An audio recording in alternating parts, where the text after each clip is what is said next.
बिस्मिल्लाहिर्रहमानिर्रहीम। Gateway to physics series में हम 9th की बुक को डिस्कस कर रहे हैं। डायनामिक्स चैप्टर है और हमारी पिछली गुफ्तगू रही एडवर्ड्स मशीन के ऊपर, और हमने ये बात की कि एडवर्ड्स मशीन का मकसद जो है वो फॉलिंग ऑब्जेक्ट के एक्सेलरेशन को अपनी रिक्वायरमेंट के मुताबिक डाइल्यूट करना है, यानी हम कितना चाहते हैं। नेचर ने तो उसको 9 मीटर पर सेकेंड 9.81 मीटर पर सेकेंड स्क्वायर, जिसको हम रफली just for the sake of calculation हम 10 मीटर पर सेकेंड स्क्वायर लेते हैं, लेकिन हम कितना चाहते हैं और ये हम कैसे हासिल करते हैं। हमारी पिछले लेक्चर की जो गुफ्तगू थी उसमें हमने एक्सेलरेशन फाइंड किया था और हमने एक सपोज्ड कैलकुलेशन भी ली, और हमने देखा कि अगर 9 मीटर पर सेकेंड स्क्वायर एक्सेलरेशन था तो हमने उसको घटा के 1 मीटर पर सेकेंड स्क्वायर पे ले आए। और अगर आप कहते हैं कि जी 1 मीटर भी ज़्यादा है, हम इससे भी कम चाहते हैं, तो बस आप मासेस को उसी तरह मैनिपुलेट करते रहिए।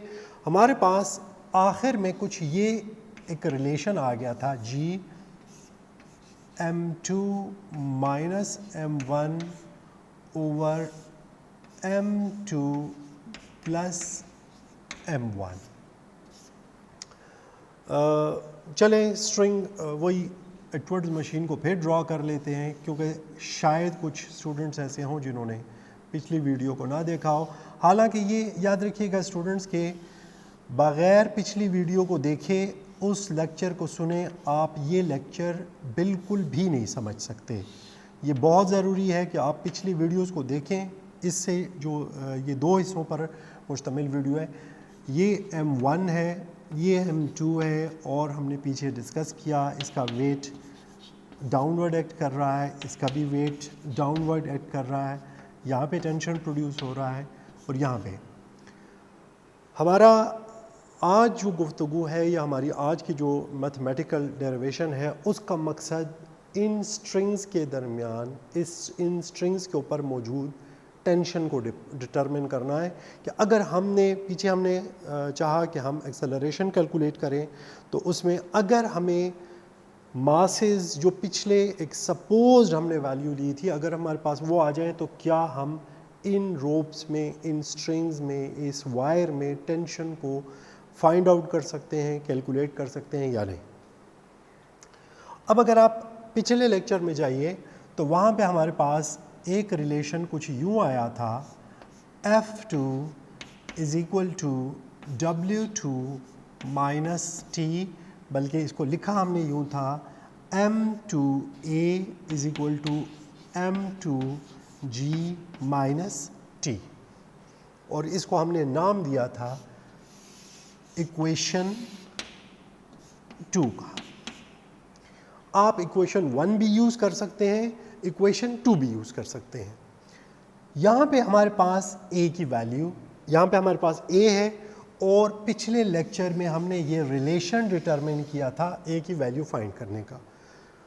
दिस इज़ सिंपली एक बड़ी 6ठी-7वीं लेवल की मैथमेटिक्स है, ये उससे बड़ी कोई चीज़ नहीं है। थोड़ा ज़रा सब्र के साथ और तसल्ली के साथ आपने इसको आगे लेके चलाना है, बाकी और कोई ख़ास बात नहीं है। इस a की जगह हम इसकी वैल्यू को, जिसको process which is also known as elimination, कि आपने इसमें से a को एलिमिनेट किया। अब क्या किया हमने, m2 को अपनी जगह पे लिख लिया,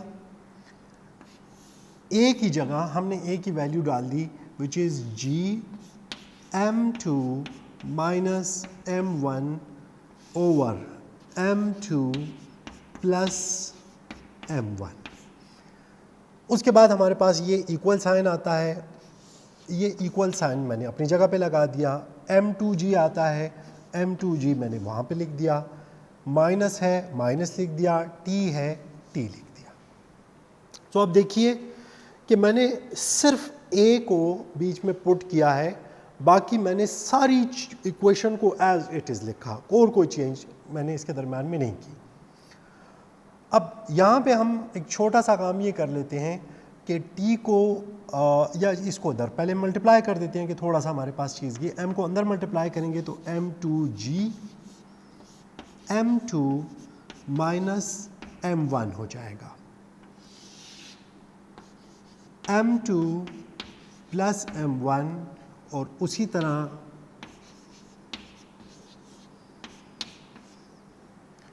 अपनी जगह पे आ जाएगा। अब इस फैक्टर को इधर भी और इधर भी मल्टीप्लाई करेंगे। सो ये हमारे पास हो जाएगा m2g। आप इसको m2 स्क्वायर भी लिख सकते हैं, कोई फ़र्क नहीं होगा। m1 m2g over m2 plus m1, और ये उसी तरह आ जाएगा। स्टूडेंट्स, आप यही काम इक्वेशन 1 के साथ भी कर सकते थे। मैंने डिलिबरेटली ये थोड़ा सा इसमें 2 स्टेप्स ज़्यादा होते हैं, मैंने इसलिए इक्वेशन 2 यूज़ किया कि अगर मैं 1 यूज़ कर लेता और कहीं आपने 2 में जाते तो आपको कुछ स्टेप्स एक्स्ट्रा करने पड़ते।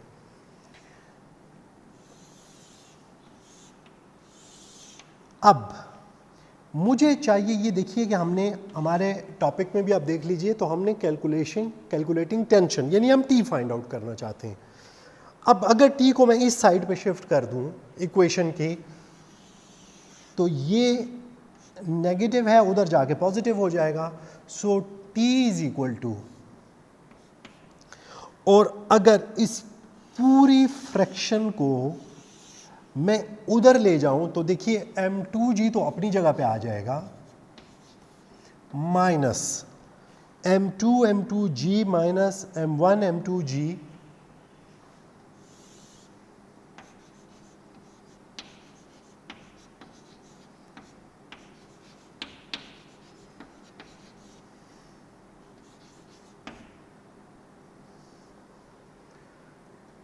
m2 प्लस m1, डिनोमिनेटर उसी तरह आ गया।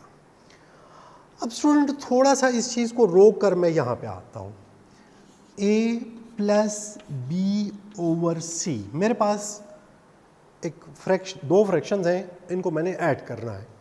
सो इसके नीचे में 1 डिनोमिनेटर हो जाता है, c एलसीएम हो जाता है।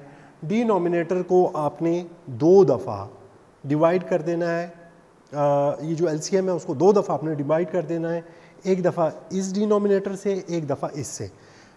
यहाँ से जब डिवाइड करेंगे सो नेचुरली 1 से डिवाइड करेंगे तो वही एलसीएम आ जाएगा, इसको इधर मल्टीप्लाई करेंगे इट विल बिकम AC, और जब C को C से डिवाइड करेंगे हमारे पास 1 आ जाएगा, 1 को B से मल्टीप्लाई करेंगे तो ये हो जाएगा P।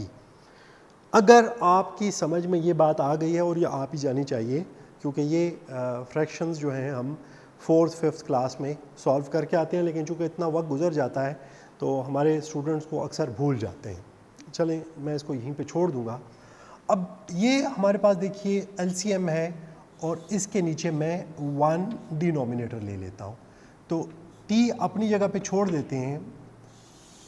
नेचुरली अगर एक 1 है और दूसरा ये है तो ये जो दूसरा डिनोमिनेटर है ये पूरा का पूरा एलसीएम बन जाता है। अब जैसे कि आपने देखा कि पूरा एलसीएम यहाँ पे आके मल्टीप्लाई हो गया, तो m2g और ये पूरा का पूरा LCM m2 plus m1 multiply हो जाएगा, माइनस अपनी जगह पे आ जाएगा। और चूंकि ये पूरा का पूरा एलसीएम इसका डिनोमिनेटर है, तो जो न्यूमरेटर है वो उसी तरह आपने नीचे उतार लेना है, यानी m2g माइनस m1 m2g, फिर इसको अंदर मल्टीप्लाई करना है। So we get m2 m2g plus m1 m2g, और ये माइनस इसी तरह इधर उतार लेते हैं, माइनस m2 m2g, ये I should have written it like this, यहाँ पे तो ये माइनस हो जाएगा, ये इधर मल्टीप्लाई होके plus, so this plus m1 m2g over m2 m1। देखिए ये M1 M2G plus M1 M2G plus दोनों का सिंबल सेम है, तो आप इनको कैंसिल नहीं कर सकते, यानी XY plus XY is equal to 2XY। इसी तरह M1 M2G M1 M2G, तो ये हमारे पास हो जाएगा 2M1 M2G, M2 M2G plus और M2 M2G माइनस, ये पूरा का पूरा कैंसिल हो जाएगा। सो M2 प्लस M1, और इसमें मज़ीद कुछ भी नहीं हो सकता। सो हमने ये एक रिलेशन डेवलप कर लिया। अब अगर आप टेंशन फाइंड आउट करना चाहते हैं और आपको मासेस गिवन है, यानी M1 कितना है और M2 कितना है, तो आप इस फॉर्मूले में पुट करके, पिछले लेक्चर में हमने फॉलिंग ऑब्जेक्ट का एक्सेलरेशन कैलकुलेट किया था, इस रिलेशन के ज़रिए हम उन ऑब्जेक्ट्स को जो कनेक्टिंग स्ट्रिंग है, वो जो वायर है, वो जो रोप है, धागा है, रस्सी है, जो भी आप उसको कह लीजिए, उसका जो उसमें जो टेंशन प्रोड्यूस होगी वो हम कैलकुलेट कर सकते हैं। आई होप कि आपको समझ में आ गया होगा। याद रखिएगा कि टेंशन का यूनिट और फोर्स का यूनिट और वेट का यूनिट एक ही है, that will be newton. So we can calculate how many newtons will we get if we have M1 and M2 of the known values. I hope आपको समझ आया। Thank you very much.